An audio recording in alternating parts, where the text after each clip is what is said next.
The dilemma facing Israel today grows more complex by the day. What to do with the armed militants of Hamas who are trapped in underground tunnels beneath the territory east of the Yellow Line in Gaza, the area still under Israeli military control. At the same time, the United States is pressing with a proposal that may redefine the terms of the ceasefire and the future of Gaza altogether. From Israel's perspective, the militants must either lay down their weapons and exit or face destruction of the tunnel network. From Hamas's perspective, handing over arms constitutes a direct threat to lives and is therefore rejected. Meanwhile, the IDF is publicly denying that the remains of fallen Israeli soldier Hadar Goldin are held in those tunnels. What appears increasingly likely is an exchange, the remains of one Israeli soldier in return for the safe passage of militants to territory still under Hamas control. In parallel, Hamas announced it will hand over the remains of another fallen Israeli hostage, and the IDF reports it has successfully eliminated a senior Hamas operative who held 6 hostages. At the same time, Hamas is exploiting the ceasefire to rearm, reorganize and reassert its rule across Gaza. These moves all raise the question, will the International Stabilization Force planned to deploy in Gaza in January arrive in time to prevent Hamas from regaining full dominance? Israeli intelligence officials believe Israel is using the halt in strikes to rebuild its intelligence capabilities. On the northern front, the IDF reports that its northern command has eliminated more than 300 Hezbollah operatives since the November 2024 ceasefire, including around 20 inches the past month alone. Strikes in Lebanon continue. One recent target, a Hezbollah maintenance officer. Though losses are mounting for Hezbollah, the assessment is that the organization is recuperating, albeit under new pressure. Meanwhile, negotiations between Israel and the internationally recognized government of Lebanon may be about to resume, though whether Hezbollah will permit it remains uncertain. Finally, Mossad has embarrassed Iran's leadership by publishing a covert photograph of Quds Force commander Esmail Qani. Here's a deep dive into each of these elements of the evolving Middle East security landscape. Israeli strategic planners are sharply focused on the predicament of Hamas militants who remain entrenched in the underground tunnel networks beneath Gaza territory, still under Israeli control, specifically the area east of the Yellow Line. The line itself marks the first withdrawal of Israeli forces under the October 2025 ceasefire agreement. According to analysts, the Yellow Line runs down Gaza from north to south, splitting it in 2 halves. One senior Israeli security figure described the situation this way: the militants are refusing to accept Stage B of the agreement, despite the risk that the entire ceasefire could collapse. Hamas's rejection stems principally from one Israeli demand. In exchange for the safe exit of the 200 terrorists who are in tunnels within the Yellow Line area, they'll be required to hand over their weapons. That demand is viewed by Hamas as a direct danger to their lives. Israeli intelligence reports a weapons depot uncovered within the Sajaya neighborhood of northern Gaza, inside the Israeli-controlled area. According to the IDF, this depot was used by the terrorist organization to store weapons, explosive charges and rockets, all while exploiting the civilian population for terror needs. That discovery reinforces Israel's argument that dismantling Hamas's underground networks must be central to any lasting agreement. The United States has now stepped in with a proposal to allow the militants to exit the tunnels safely, provided they surrender arms, as a test of broader disarmament efforts planned for Gaza. The question for Israeli policymakers: is this proposal acceptable, or does it legitimize the fighters' presence and thereby undercut Israel's objective of reducing Hamas's military capacity? At the same time, the handover of Israeli remains by Hamas continues. According to the Long War Journal, between 1 and 5 November, Hamas transferred the remains of 22 deceased Israeli hostages and handed over a coffin via the Red Cross. One family remains focused on a soldier with whom there has been no closure. We have no information in the IDF's possession indicating that Hadar Goldin's body is located in a tunnel, the IDF said. Still, the remains retrieval operates under a shadow. If Hamas declares it has no further information on remains, the Israeli top security echelon says that we will truly know whether Hamas is telling the truth or lying.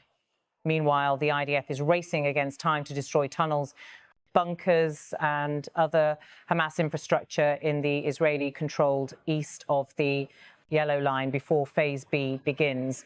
Engineers are working to seal tunnel entrances with cement or explosives, while also dealing with booby traps left by Hamas to slow them down.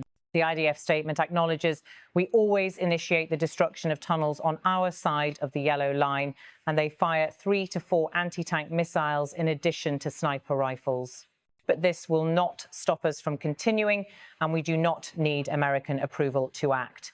In turn, Israeli officials are increasingly concerned that the temporary arrangement around the Yellow Line may become permanent. That would amount to a de facto border splitting Gaza, something both Israel and Palestinians regard as highly contentious. Complicating matters further, the proposed international stabilization force scheduled to deploy in January faces political disagreements between Washington, Jerusalem and Arab states over its authority, mandate and whether the Palestinian Authority or Hamas would share control. On the Gaza side of the line, the western half, Hamas is actively using the ceasefire period to reorganize. Israeli intelligence warns that under cover of the halt in strikes, Hamas is arming, reorganizing and settling scores with its rivals.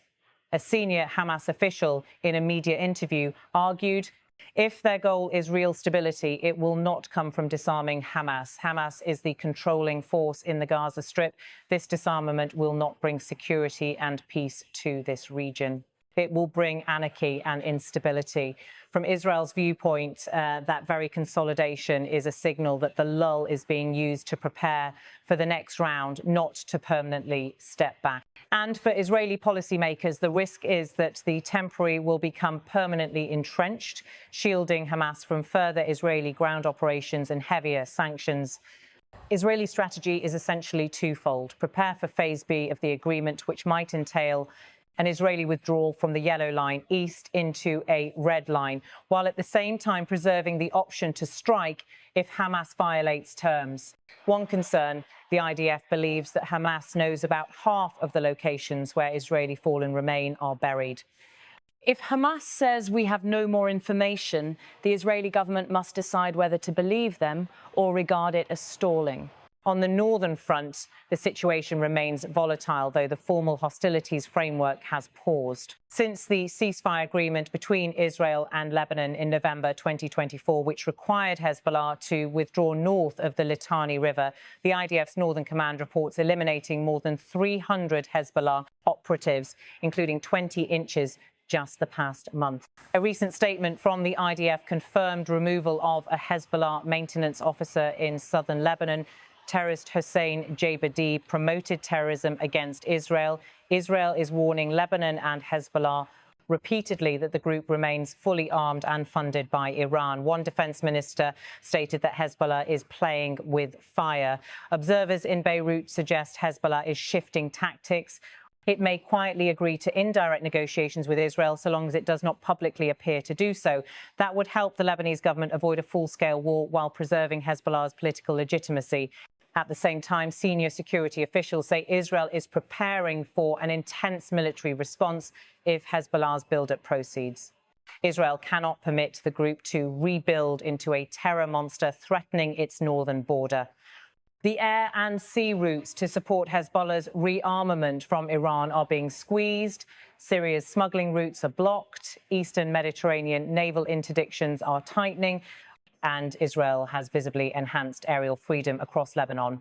One military source said the Air Force currently enjoys freedom of aerial movement across the Middle East. Therefore, the IDF and the Air Forces are ready to bring down upon all the offensive capabilities that the State of Israel has to offer. Winter is looming, which means fog, rain and terrain conditions will favour attackers on both sides. The IDF is bracing its 5 forward outposts inside Lebanon for heightened alert, including advanced attack plans and disproportionate retaliation if required. In a stark example of psychological operations, Mossad publicly published a photograph of Quds Force Commander Esmail Qani seated opposite an unknown individual. The caption read, "Do you remember that we promised you that we would share other memories that we have with Qani and Saberi?" Here is another photo that brings up memories from a few years ago. This move is not only a direct message to Iran's Supreme Leader Ali Khamenei, who is tagged in the post, but also a signal that Mossad is revealing covert documentation and is prepared to challenge Iran publicly.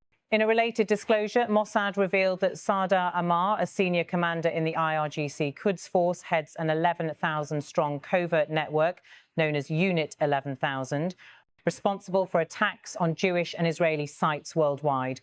These disclosures serve multiple purposes. They degrade the adversary's aura of secrecy, impose reputational cost on Iranian leadership, and bind the theatre of intelligence operations to the broader military and diplomatic contest. All these threads are intertwining. In Gaza, the question of the militants in tunnels is emblematic of the broader question of demilitarizing Hamas.